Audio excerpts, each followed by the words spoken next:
पाकिस्तान की तारीफ की और कहा कि फ्राइडे 10 अप्रैल को इस्लामाबाद में मिलेंगे। अब सबकी निगाहें शुक्रवार को पाकिस्तान में होने वाली ये जो उच्च स्तरीय प्रतिनिधिमंडल की बैठक है उसमें तय होगा कि ईरान का क्या होगा और इस युद्ध का आउटकम क्या है। बहनों भाइयों, इस युद्ध को लेकर क्या इमेज बनी, हम भारतीय दृष्टिकोण से देखें, भारतीय समाज से बात करें, हर कोई या भारत में एक परसेप्शन बिल्टअप हुआ कि ईरान लड़ा, ईरान डटा रहा, अमेरिका को झुकना पड़ा। दुनिया के पर्सपेक्टिव से देखें तो एक बड़ा युद्ध समाप्त हुआ, रुका, एनर्जी सप्लाई चेन बहाल होगी, आर्थिक स्थितियां ठीक होंगी, जिन देशों में आवागमन बाधित था वो शुरू होगा और दुनिया नॉर्मलसी की तरफ जाएगी।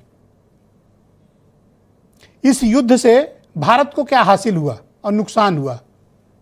बहनों भाइयों, हम तो घाटे में ही रहे, चाहे वो कूटनीतिक क्षेत्र हो, चाहे वो ऊर्जा का क्षेत्र हो, चाहे हमारे पड़ोस में आई इतनी बड़ी वार और उसमें पाकिस्तान की प्रमुख भूमिका। पाकिस्तान ने अमेरिका की वार रुकवा दी। जो पाकिस्तान हमेशा बुरे कामों के लिए जाना जाता था, आतंकवाद और गरीबी, भूखमरी, अत्याचार, अनाचार, आतंकवाद की पाठशाला, इसके लिए जाना जाता था, अब उन्होंने सक्सेसफुली अमेरिका और ईरान की वार रुकवा दी और उन्हीं के यहाँ उच्च स्तरीय मीटिंग भी होने जा रही। भारत के लिए ये चिंता का विषय है।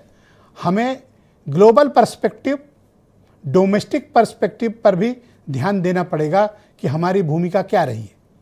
हमने ऊर्जा का जो अपार संकट 140 करोड़ लोगों ने झेला है पूरे संयम के साथ।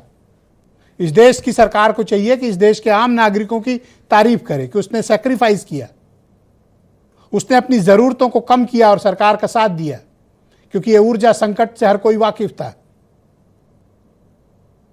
अब सरकार को चाहिए कि वो डीजल, पेट्रोल और गैस के दाम ना बढ़ाए। जितना घाटा झेलना है इन कंपनियों को झेलने दें। जनता ने आपका बहुत साथ दिया, लेकिन अब ये दाम ना बढ़ाए जाएं, क्योंकि अब ये युद्ध बंद हो गया है। तो आज हम ये जानेंगे कि कल तक जो सब कुछ समाप्त कर देने की धमकी दे रहे थे, वो रात के अंधेरे में छिप के हाथ क्यों मिला लिए। तो आप कुछ बयान सुने, फिर आज की डिबेट।